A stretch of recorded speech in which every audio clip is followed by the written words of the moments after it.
আমাৰ বিটিচিত আজিৰে পৰা উদ্যমিতা অভিযানৰ ধন বিতৰণ আৰম্ভ হ'ল আৰু 12 তাৰিখৰ পৰা অৰুণোদয় আৰম্ভ হ'ব। সেই ধৰণে অসম চৰকাৰৰ উন্নয়নমূলক আঁচনিসমূহ যিসমূহ বিটিচিত ইলেকশ্যনৰ কাৰণে আমি কৰিব পৰা নাছিলোঁ, আজিৰ পৰা সেই আঁচনিবিলাক বিটিচিত ৰূপায়ণ আৰম্ভ হ'ব। বিটিচিত নতুন অৰুণোদয় কিমান দিয়ে? প্ৰায় 4.5 লাখ হ'ব সৰ্বমুঠ গোটেই কেইখন 5খন জিলা মিলি।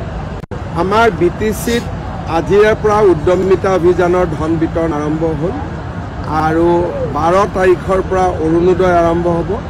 সেই ধৰণে অসম চৰকাৰৰ উন্নয়নমূলক আঁচনিসমূহ যিসমূহ বিটিচিত ইলেকশ্যনৰ কাৰণে আমি কৰিব পৰা নাছিলোঁ, আজিৰ পৰা সেই আঁচনিবিলাক বিটিচিত ৰূপায়ণ আৰম্ভ হ'ব। বিটিচিত নতুন অৰুণোদয় কিমান দিয়ে?